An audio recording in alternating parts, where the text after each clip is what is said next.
Hi Guy, welcome back CBS Beyond the Gates. The Beyond the Gates CBS Spoilers channel specializes in analyzing, theorizing, and discussing plot points in the series from the perspective of a longtime fan. This allows viewers to gain deeper, more objective and interesting insights. Subscribe to the channel to stay updated on the latest news about the series. Reveal Haley Lawson no longer treats her plan like a fleeting dark thought, or a reckless impulse fueled by anger. It has become a precise route she follows with chilling patience, feeding it day after day until it feels inevitable. Bill Hamilton remains the center of everything she calculates, not only because he is the husband she once tried to poison, but because he represents the power and wealth she believes should belong to her completely. In Haley's mind, removing Bill is not a crime. It is the final step in a transfer she has already justified to herself. What makes her mission more dangerous now is the creeping sense that Bill might be starting to see through her. A glance held a second too long, a question asked at the wrong moment.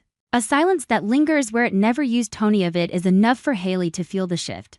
Bill no longer seems like a man who can be lulled by sweetness or soothed by a perfectly timed smile. His vague vigilance is like a thorn, not sharp enough to tear off Haley's mask, but sharp enough to force her to adapt, to refine, and above all to create a distraction so large that Bill won't have time to connect the suspicions forming in his mind. Haley understands that if Bill truly wakes up, he will revisit the past and start asking why the warning signs were so similar. Why small incidents and moments of her slipping out of character always appeared when they benefited her most. So instead of rushing straight at him, she chooses a different rhythm. She sets up another curtain, another target, another storm big enough to pull attention away from Bill's orbit. In her cold inventory of usable people, Donnie becomes the most perfect option. Not because Donnie is weak by nature, but because Donnie has been pushed into the most fragile state of her life. A positive BRCA result isn't just medical information. It's a suspended sentence hanging over Donnie's mind, a constant reminder that her own body could betray her at any moment. It destroys her sense of control, last armor she has been trying to keep between herself and the relentless turbulence of Fairmont Crest.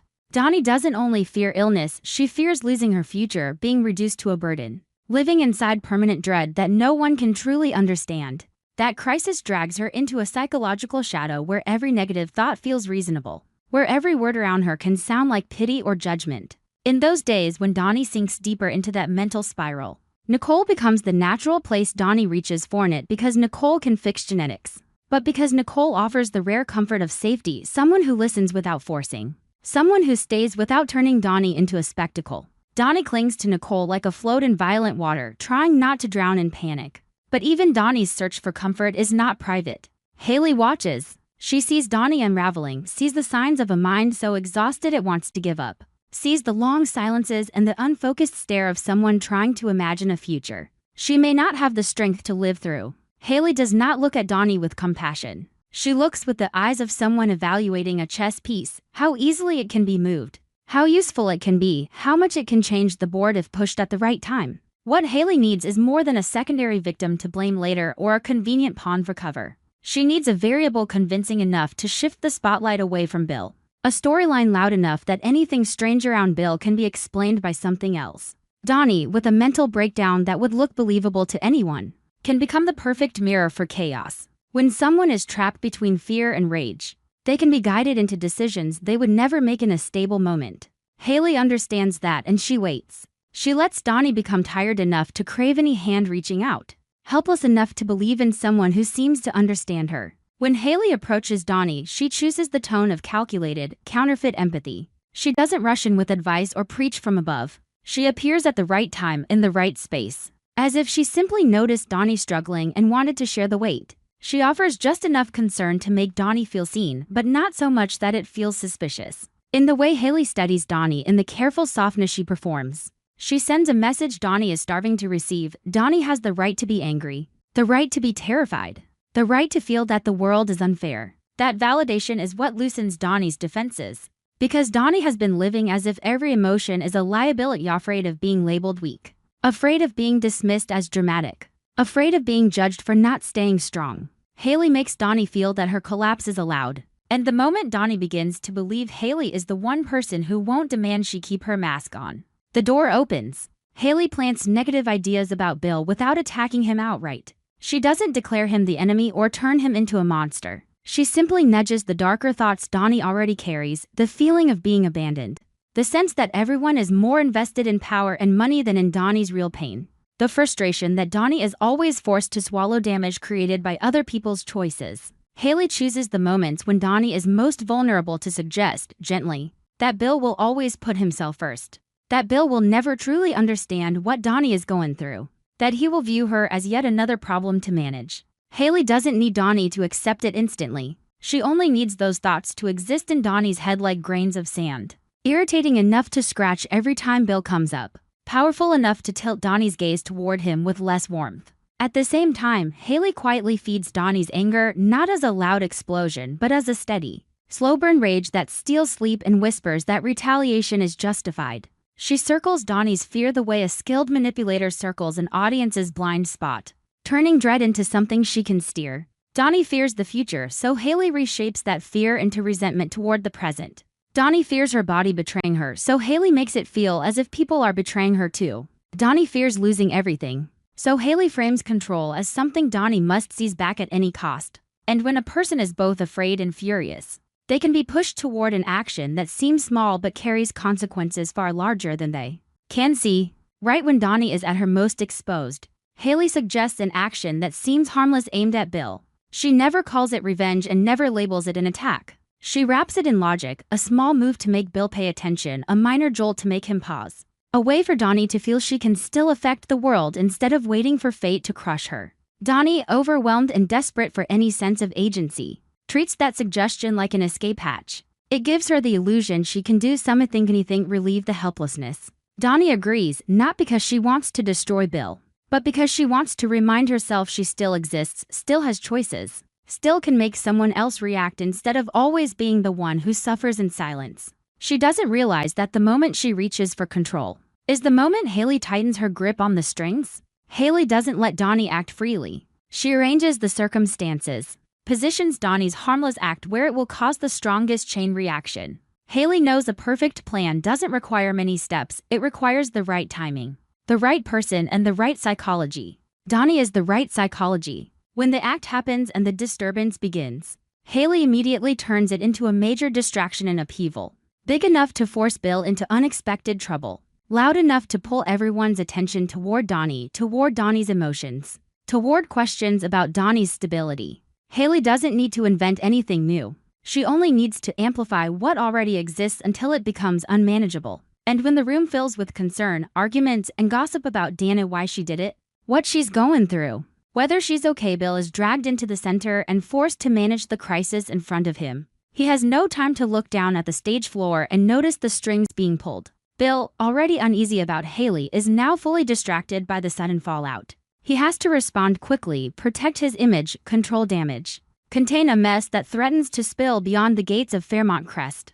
In the exact moment Bill is consumed by the surface chaos, Haley gets what she needs most, an opening. And Haley doesn't waste it. She moves in the shadows of that commotion, calm in a way that is almost inhuman, as if everything is unfolding exactly according to a private schedule in her head. For Haley, it isn't just an opportunity. It's proof she can bend the attention and emotions of everyone around Bill, using them like fog to hide what she's doing. As Haley pushes the plan forward, another part of her focus locks onto Donnie with a similar coldness. If Bill is the core of wealth and power, Donnie is either an obstacle or a key, depending on how Haley manipulates her. The idea that Donnie could become the next target doesn't strike Haley like a sudden shock. It feels like a pre-drawn turn in the road, waiting for the right moment. Haley wants to seize everything and to seize it cleanly. She must remove any variable that could destabilize the outcome. Donnie, with fragile health and a collapsing mind, is both easy to use and easy to weaponize as an excuse. If disaster hits, people can blame Donnie's breakdown, Donnie's lack of control, Donnie's emotional volatility. Haley can make Donnie carry the storm without Donnie ever realizing she was placed there, as protection for Haley herself. But human beings do not always remain obedient inside the roles someone else assigns them. After the distraction erupts, Donnie begins to feel uneasy. At first it's only a vague discomfort, like an itch under the skin, a wrongness she can't name. She tries to reassure herself that she did the right thing, that it was just a moment of emotion, that she is allowed to react. Yet the harder she tries to convince herself, the more she senses something doesn't fit. She remembers how smoothly Haley guided her, how perfectly timed Haley's support was. How it felt as if the path had been arranged before Donnie even understood she was stepping onto it. Donnie starts looking back at herself with a new fear, the fear that someone else took the wheel of her life at the exact moment she was weakest. That unease grows into suspicion. Donnie cannot label it clearly, but she feels like she's waking up from a dream, and the terrifying part is that the dream carries someone else's fingerprints. She begins to wonder why Haley appeared at the perfect time. Why Haley's empathy felt so polished it lowered Donnie's defenses too easily. Why those negative thoughts about Bill arrived so quickly, as if planted. Donnie is still drowning in BRCA fear, still wrestling with her body and her future. But now another dread joins the pile, the dread that she was used while she was bleeding inside. She turns again toward Nicole, searching for the familiar safety. But even comfort cannot erase the sense that another shadow is moving closer. Meanwhile, Haley keeps her face perfectly calm. She shows no visible triumph. She knows the smartest people aren't always defeated by truth, they are defeated by their own feelings. If Donnie starts to suspect, Haley can simply push Donnie to believe it's just panic. Just BRCA anxiety, just overthinking. Haley can turn Donnie's unease into proof that Donnie is not okay. And if Donnie begins doubting herself, she won't have the strength to doubt Haley. That is what makes Haley's scheme sealed from the inside. It isn't only manipulation of action, but manipulation of Donnie's trust in her own perception. Bill, though distracted by the unexpected crisis, does not completely lose his instincts. His suspicion behaves like a compass needle twitching whenever Haley is near. Whenever she is too timely, too composed, too flawless amid disorder. He doesn't have hard evidence, but he feels that what just happened isn't random. He looks at Donnie and sees real pain, but he also senses another hand behind it. A hand that touched Donnie's wound and pressed down harder. Bill can't name it yet, and the ambiguity itself traps him, forcing him to fight the visible fire while Haley digs tunnels beneath the ground.